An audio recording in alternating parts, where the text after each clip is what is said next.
Hello, I'm Odd Job with another fix, tips, and tricks.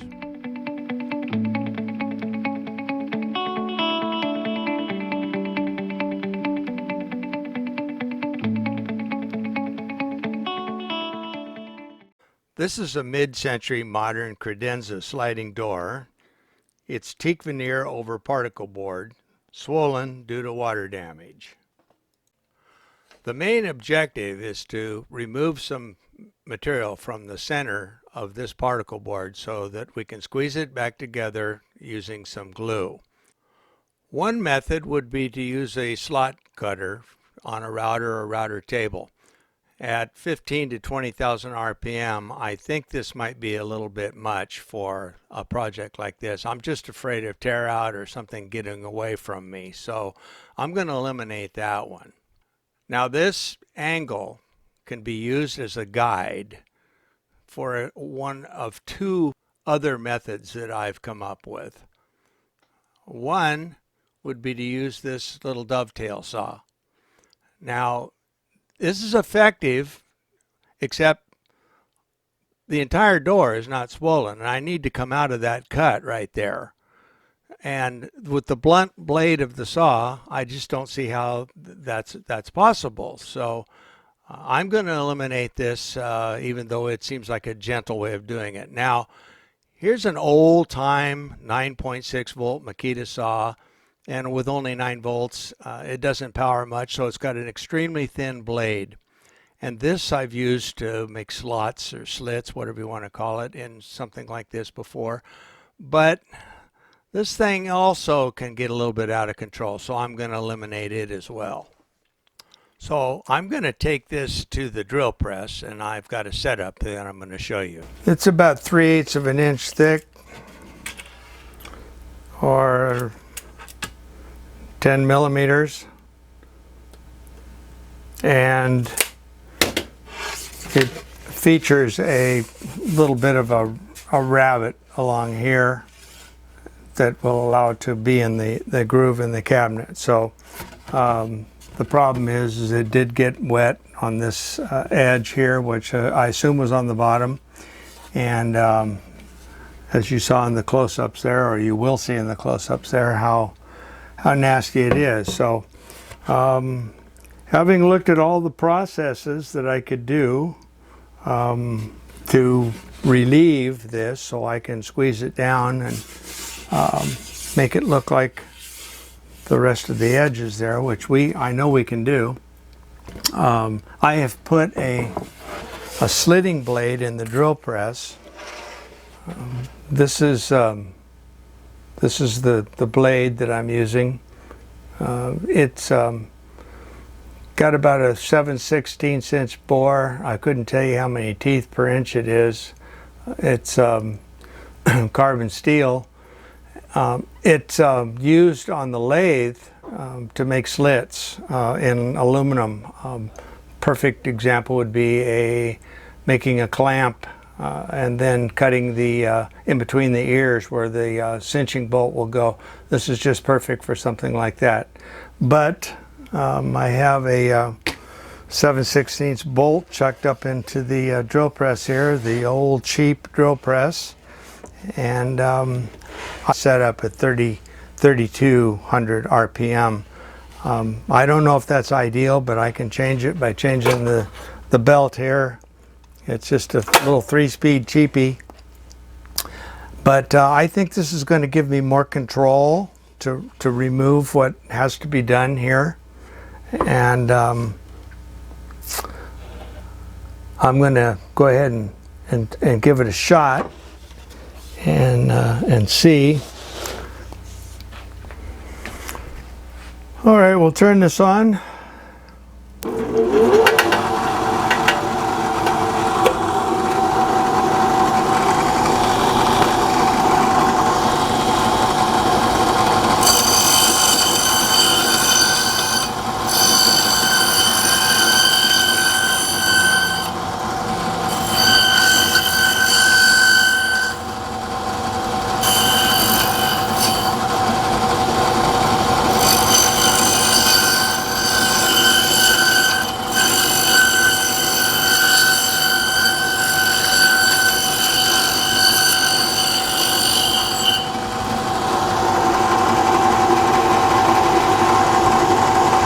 I'm probably getting a little more tear out than I actually want, but on the other hand, it's going to take some squeezing. But if anything, I've got to go a little deeper.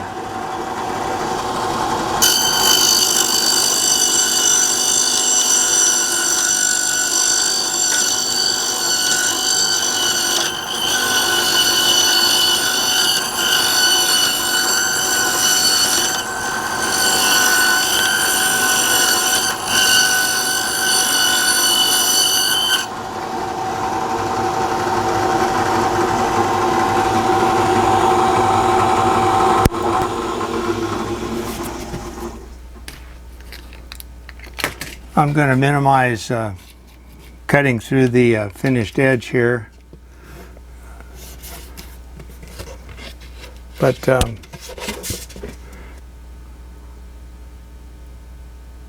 probably a little more than I asked for, but I can't imagine what that router bit would have done under the same circumstances, and I think that's plenty for being able to bring this down. I think it's going to look pretty good.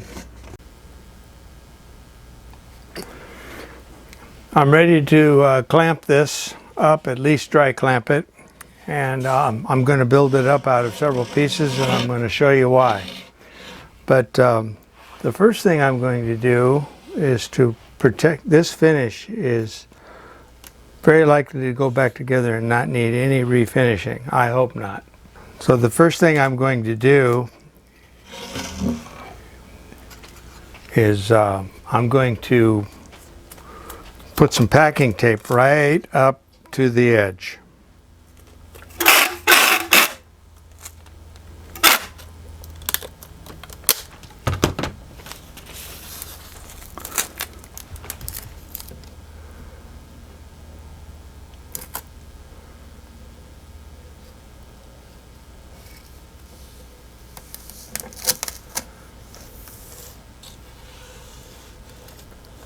Doesn't matter so much down here, but I should try to get a little bit of a seal right there.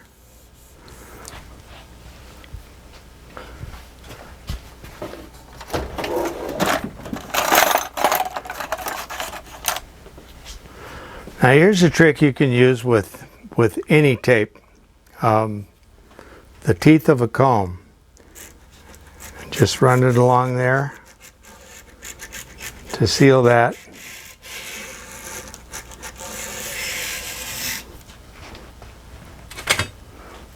This blue tape, the rougher it is when you're painting, the more you need to run that where the paint's going to go down because of that sort of corrugated effect. That's what allows it to leak. There are some smooth tapes. Those are the best for masking for paint.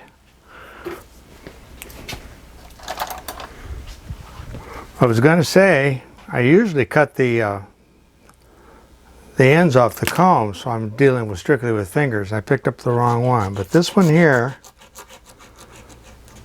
we'll bring that tape in there the best we can for the time being. And we're going to hope that the clamp pushes it in further and holds it tight. Now I'm going to put a curtain on here too, because I'm pretty sure the glue is just going to dribble down here. And actually I wanted to put the curtain underneath that tape, didn't I? I might be able to do it still.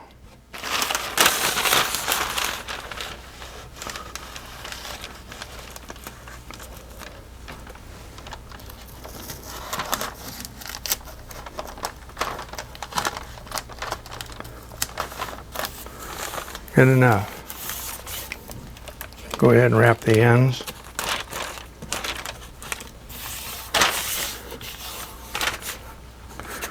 Now we might want to do the same on the back side here.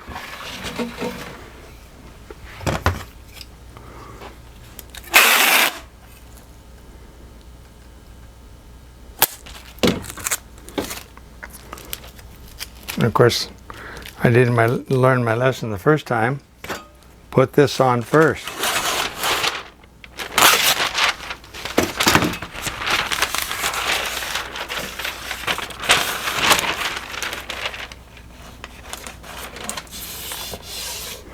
No need to seal that. Now I'm going to leave the particle board exposed.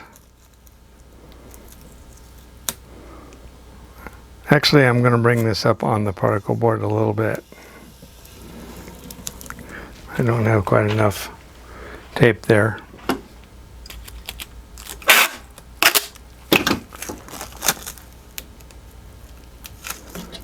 All right then. Okay, one of the first considerations, because there is a step there, how are we going to get even pressure all the way along? So I found this piece of flat bar. I looked for a few. This one's a little too thin.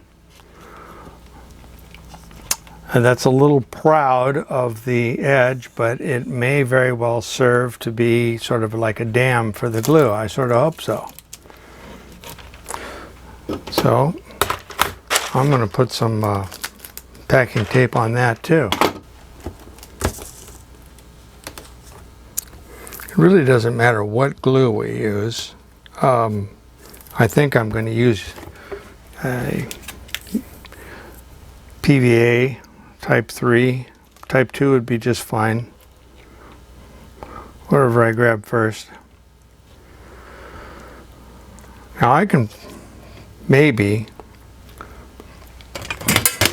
I'm going to build this one piece at a time here. I'm going to use these cheap little clamps, if I can get it up there, to hold each piece as we go. I think I'll hold it down here because that's the critical end.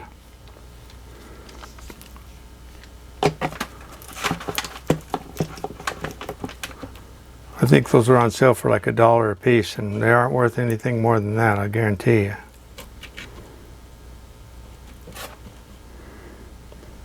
Okay, one of the problems, I wanted to use something with a rib on it, a piece of angle iron, so I don't get a wavy glue joint. There's going to be more on that in a minute, but any angle iron I ran into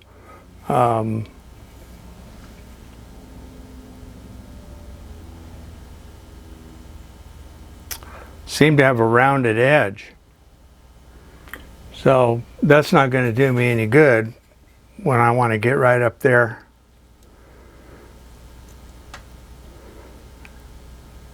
and be exact. So I'm going to add a piece of flat bar right up to that edge. Okay, we'll go one more time with one of these things for temporary.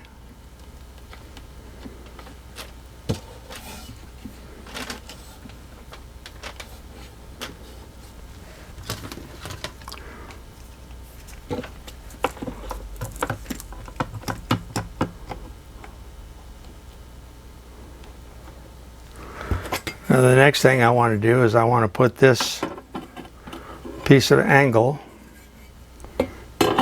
in there on both sides, but that's going to still be in the way of our next step, because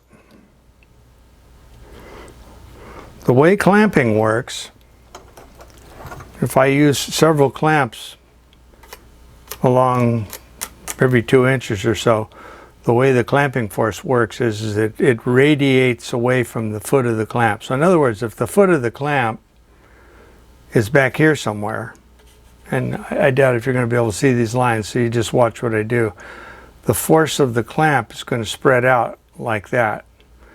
So if it's right here, the force of the clamp is going to spread out.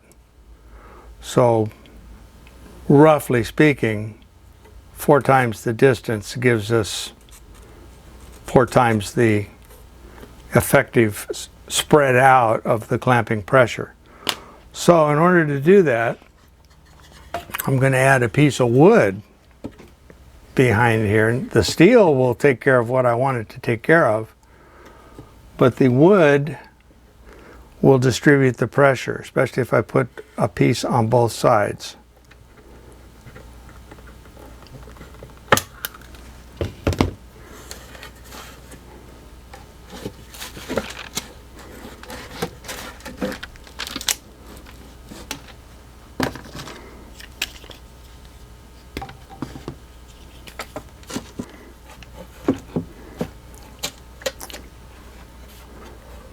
Okay,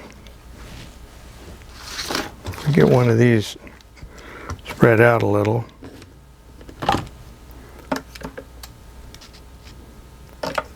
We might be ready to come in here and get it all at once. Sort of. We'll knock it around after we get it together.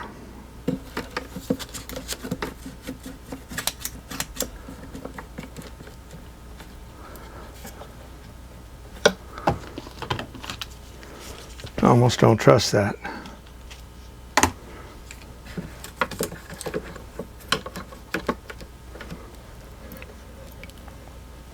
And of course I forgot this, which is important.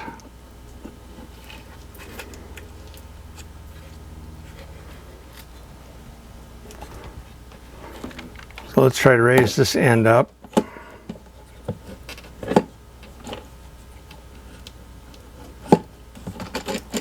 Get all the pieces into play.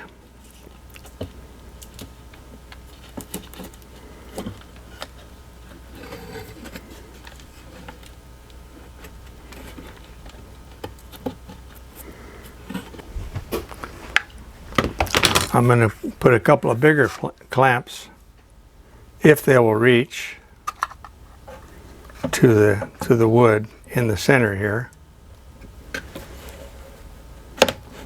It looks like that's working.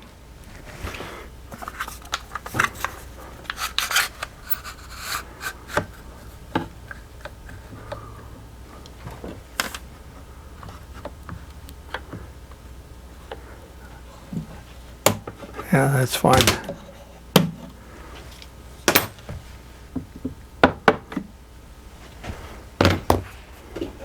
Okay, I'm going to call that the dry setup. We're going to use several clamps, but as I said, as you draw those deltas, even these two clamps here get about half of it. But if we start at the, sort of thinking of dovetails, you know, in sort of an exaggerated form. We start at the ends and then evenly space your dovetails all the way along. Okay, while I was off camera, I removed the Irwin clamps, and I put some clamps near the bottom to hold everything in alignment, but also so this could roll open a little bit so the glue will go where we need it to go. And I'm going to put just a little bit of water along here. Not that I think this is Gorilla Glue, but I'm not going to get much of a chance to brush the glue to both surfaces. It's just going to have to drizzle down in there, and for that reason, I believe if I wet it out a little bit, it might travel a little further. We'll see. As I said, I'm not putting very much in there. There's no point in weakening the glue. And you can see I've driven a couple little wedges in here to try to open it up a little more. So I'm going to slowly attempt to fill this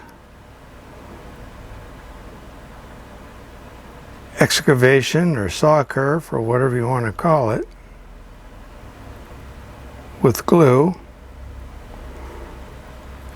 And we have a reasonable amount of time to expect to work with this glue. let's see, the shop temp is 80, so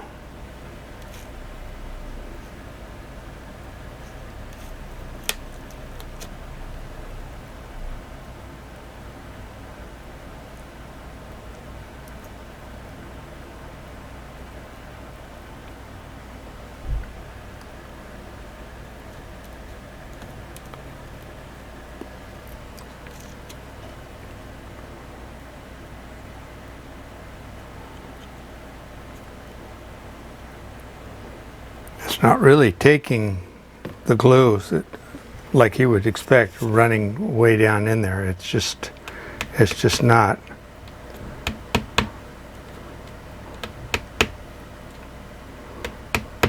Oh, we'll help it.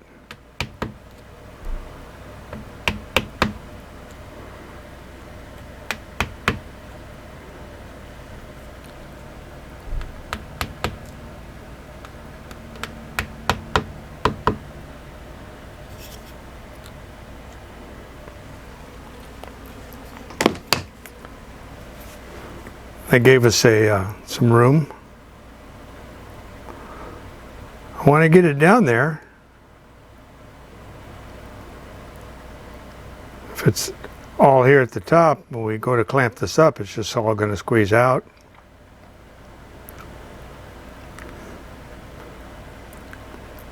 This glue is not just gluing, it's also consolidating the wood.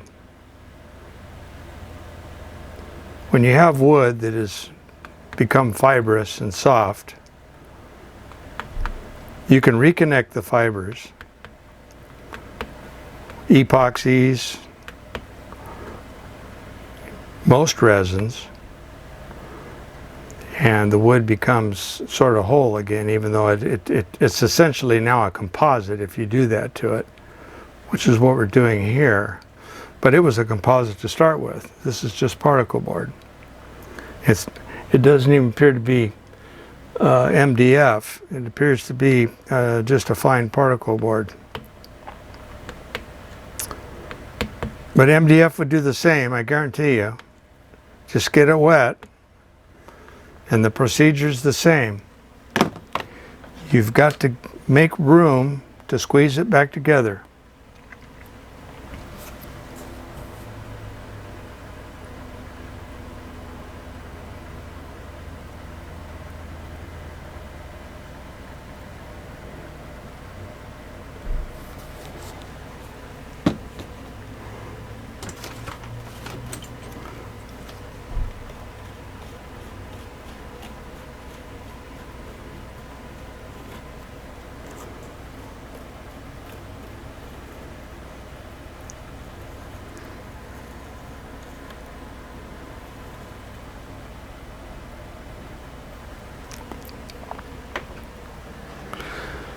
You know what? I don't think I have a glue brush within range here, so let me step aside for a second, and I am going to get a little glue brush and brush that out over the surface and hopefully work some of it down in there. I can't imagine having a glue bottle in one hand and not having a brush in the other. I don't know what I was thinking.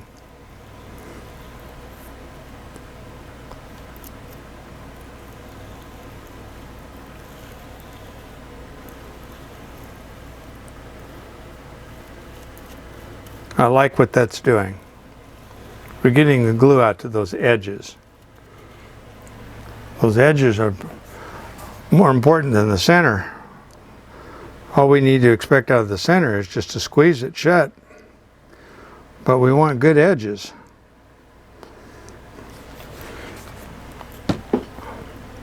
If we don't get good edges, we're going to have to build the edges from a wood putty.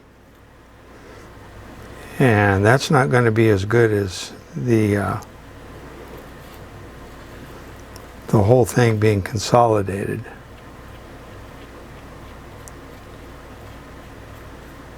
I don't know if I'm starting to feel that glue to be tacking up just a little bit. It may be. I've been at this for a little while, and it is 80 degrees in here.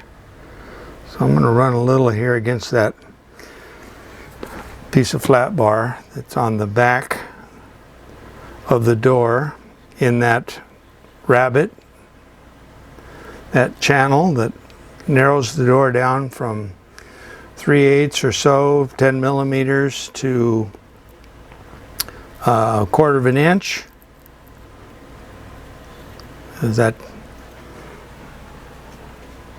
That's what this is, way down here. That's what this end is.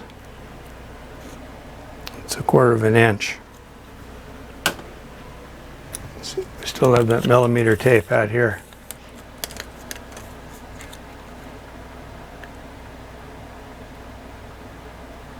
7 millimeters.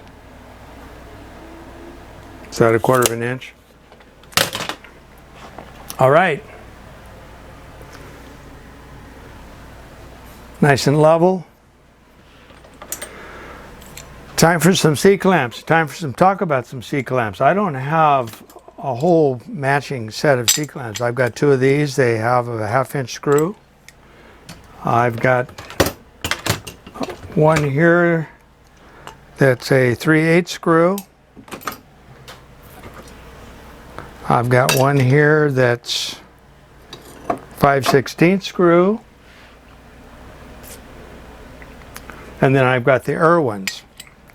Now the thing about all these different clamps is that they will clamp at different pressures. A screw C-clamp has got 3-4 times the pressure per square inch than this style clamp here. I think somebody referred to them as an F style. Maybe you can see an F there. I don't know. And as with most C-clamps, they don't hook over very well. This is all flat. So I'm going to add even yet another piece of wood back here so that the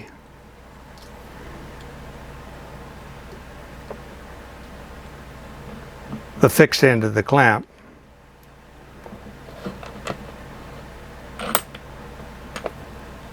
hits something. Now I want to put the clamping force pretty much in line with the top of the door, so I need to raise these up pretty much as high as they'll go. And knowing that these 2 clamps here will apply more pressure than the ones with the smaller screws, or even the ones with the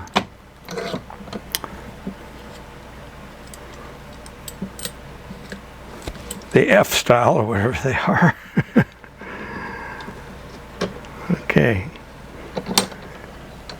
And since the corner is pretty important, I'm coming down here.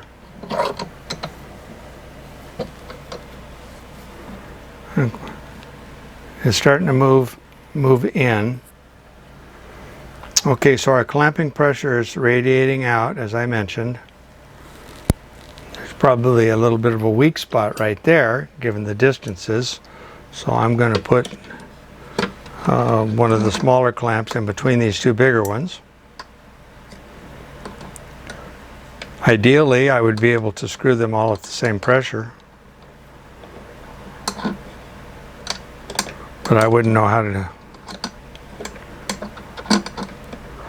set up a strain gauge or whatever it is that they do to measure pressure.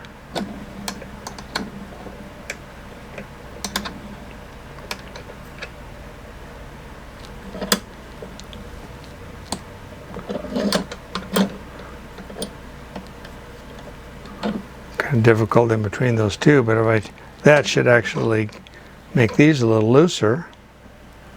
And it didn't much. They feel about the same. I've got one more for down here. These are about 1.5 inches apart, and the whole repair, I'm guessing, is around 9 inches. So I kind of divided it into fourths here.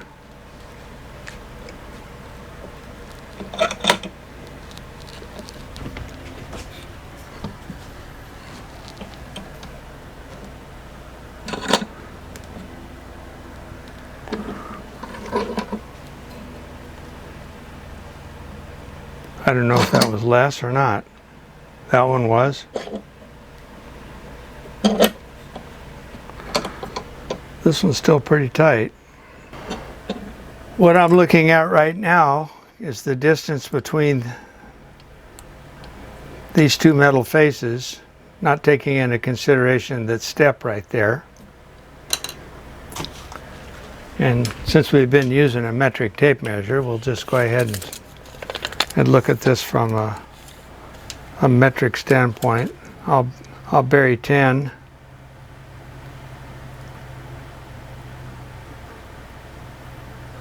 I'm going to call that 10 millimeter. It's 7 millimeters. So we'll go down here. A little bit of glue is gelling up pretty well. Now we're looking at 7 millimeters. So there it is. I don't know what we can do for him, Jim.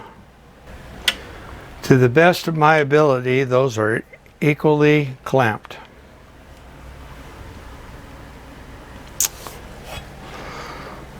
So we're going to call that a day. That's going to have to sit there overnight, and then we'll tear it apart tomorrow and we'll see what we need to do. If there's more consolidation needed, I can brush something on there.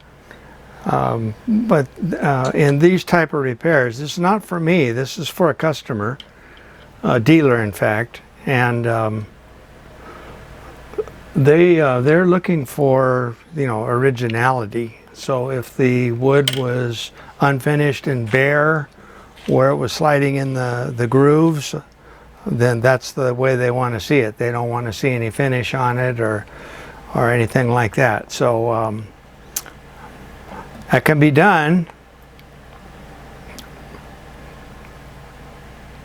Alrighty. So tomorrow it is. Sorry for talking so slow, but you know, talking and working. The most important thing is to work. The second most important thing is to talk. Thanks a lot. Talk to you tomorrow.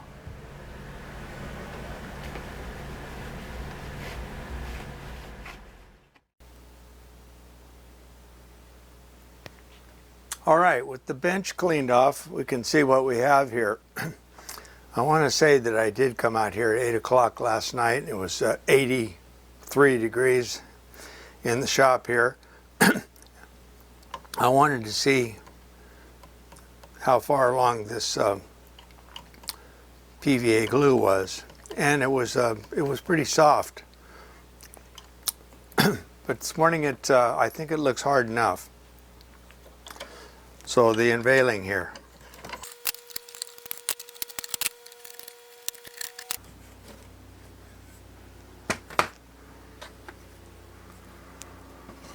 Okay, here's our spacer bar that put in the rabbet there, our flat plate.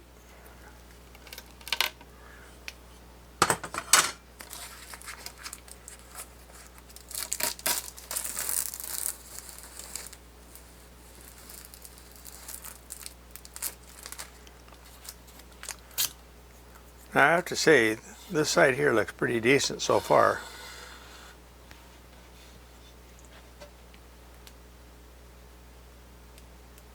That's about as close as I can get to it.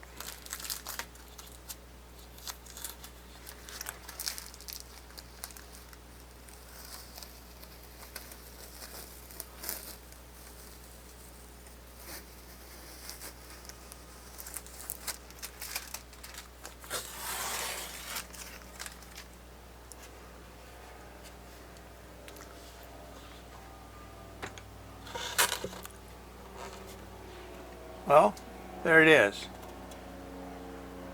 We've got a little bit of glue to sand.